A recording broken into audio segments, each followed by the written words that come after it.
ప్రతి ఊర్లో కూడా ఎగిరేది కాంగ్రెస్ జెండానే. చాలా ధీమాగా చెప్తున్నా, ఎక్కడ పోయినా కాంగ్రెస్ పార్టీకి బ్రహ్మరథం పడుతున్నారు జనాలు.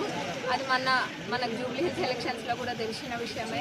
2 ఏళ్ల ప్రజాప్రభుత్వ పాలన చూసినాక ప్రజలు ఇచ్చిన తీర్పు జూబ్లీ హిల్స్ ఎలక్షన్స్లో నవీన్ అన్నను గెలిపించినారు.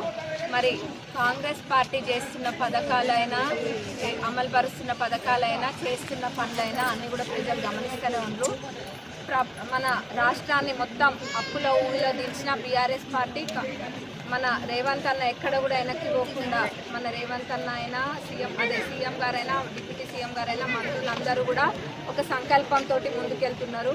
వాళ్ళు ఎంత అప్పుల కుప్ప చేసినా కానీ మనం ప్రజలకు మాట ఇచ్చినామని చెప్పి గెలిచిన 2 రోజుకెళ్ళే ఉచిత బస్సు ప్రయాణం, 200 యూనిట్ల కరెంటు ఫ్రీ అయినా, ఆరోగ్యశ్రీ పరిమితిని 5 లక్షల నుంచి 10 లక్షల పెంచడం అయినా, మహిళా గ్రూపులకైతే లెక్కలేనన్ని వస్తుంది. వడ్డీ లేని రుణాలు అయితే లెక్కలేనన్ని ఉన్నాయి. దాంతోపాటుగా ప్రమాద బీమాని 2 లక్షల లోబడిన రుణాలు ఎవరికైనా ఏదైనా అయితే మాఫ్ చేయడం అయినా చాలా ఉన్నాయి.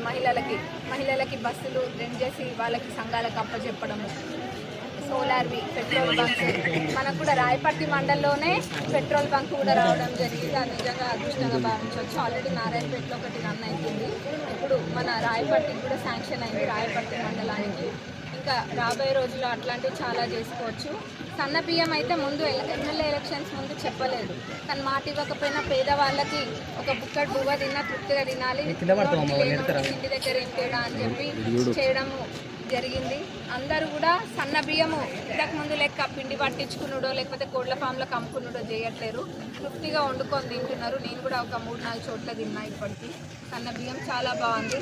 మళ్ళీ ఆ సన్న బియ్యంతో పాటు బోనస్ వేయడం అనేది కూడా రైతులకు అది చాలా మంచి పథకం. రైతులని అంటే ఉత్సాహపరుస్తూ ఎక్కువ మంది అంటే ప్యాడీ వేసే విధంగా ఈ ప్రోగ్రాం అనేది జరుగుతుంది. ఇంకా అనేక పథకాలు, ఇంతకుముందు వాళ్ళ ఇంటికి ఒక ఉద్యోగం ఇస్తాం, అది ఇస్తాం, ఇది ఇస్తామని చెప్పి ఎక్కడ ఇచ్చిన దాఖలాలు లేవు. కానీ మన ప్రభుత్వం అధికారంలోకి వచ్చిన 2 ఏళ్లలోనే మనం 75,000 పైన ఉద్యోగాలు ఇవ్వడం జరిగింది. ఇంకా చాలా ఉన్నాయి చెప్పుకుంటా పోతే, అన్నీ కూడా ఒకదాని తర్వాత ఒకటి చేస్తున్నాం. అన్నిటికన్నా ముఖ్యంగా ఇందిరమ్మ ఇల్లు ప్రతి నియోజకవర్గానికి 3,500 ఇళ్ళు వచ్చినాయి. ప్రతి పేదవాళ్ళకి ఇంకా 2 విడతలు ఉన్నాయి. ఈ 2 విడతలు, ఈ 1వ విడత, మొత్తం 3 విడతలు కలుపుకొని అన్న అయిపోయేసరికి ఏ పేదవాళ్ళు ఏ ఊర్లో అయినా, ఏ తండలో అయినా, ఏ పేదవాళ్ళు కూడా మాకు ఇల్లు లేదు అనే మాటే ఉండదు. ఎందుకంటే ప్రతి ఒక్కరు కూడా కవర్ అవుతుంది. ఇందిరమ్మ రాజ్యంలో ఇందిరమ్మ ఇళ్ళకి కొదవలేదు. ఎన్నంటే అన్ని ఇల్లు తప్పకుండా ప్రతి పేదవాళ్ళకు వస్తాయి. ఇంకా నేను ఎమ్మెల్యే అయినప్పటి నుంచి ఇక్కడ 2,000 కోట్లకు పైబడి అభివృద్ధి పనులు ఇప్పటికే తీసుకొని వచ్చిన 2 ఏళ్లలోనే